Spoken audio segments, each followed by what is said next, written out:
সংসদীয় ব্যবস্থা অনুযায়ী সংসদের প্রথম অধিবেশনে রাষ্ট্রপতি বক্তব্য দিবেন। এ ব্যাপারে সমস্ত প্রস্তুতি সম্পন্ন হয়ে গেছে। আমাদের নেতা দেশনায়ক তারেক রহমান ক্ষমতায় যাওয়ার আগেই ৩১ দফার মাধ্যমে রাষ্ট্র মেরামতের যে কথা বলেছেন, আমরা জনগণের ভোটে নির্বাচিত হওয়ার পর আমরা আমাদের অগ্রাধিকার ভিত্তিতে সমস্ত মনোযোগকে নিহিত করেছি সেই কাজে।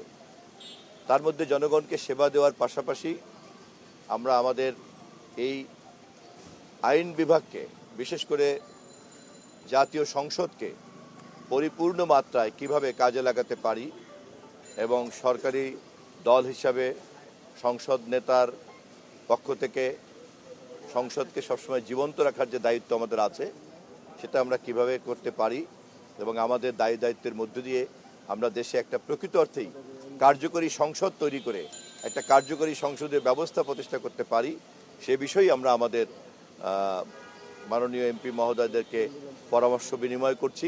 বিশেষ করে যারা নবীন, তাদের উদ্দেশ্যে আমাদেরকে বেশি মনোযোগ দিয়ে কথা বলছি। আমি নিজেও একসময় 1996 সনে প্রথম পার্লামেন্টে ঢুকেছিলাম এবং খুবই নবীন ছিলাম, এবং আমি জানি একজন নবীন পার্লামেন্টারি হিসেবে কী ধরনের মানসিক চাপ থাকে, একটা অনুসন্ধান থাকে।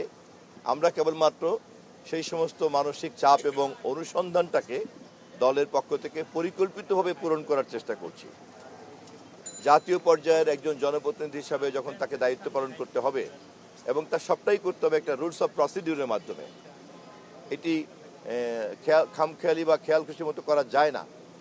ফলে স্পিকারকে অভিভাবক মেনে রুলস অফ প্রসিডিউরের মাধ্যমে কিভাবে পার্লামেন্টে একজন এমপি রোল প্লে করবেন, এই সমস্ত যে তার মধ্যে সুপ্ত প্রশ্ন, সেই প্রশ্নগুলির উত্তরকে আমরা সংগঠিত আকারে তাদেরকে যে কী আলোচনা চলছে। তবে দেশের প্রচলিত নিয়ম অনুযায়ী, আমাদের দেশের সংসদীয় ব্যবস্থা অনুযায়ী সংসদের প্রথম অধিবেশনে রাষ্ট্রপতি বক্তব্য দিবেন। এ ব্যাপারে সমস্ত প্রস্তুতি সম্পন্ন হয়ে গেছে।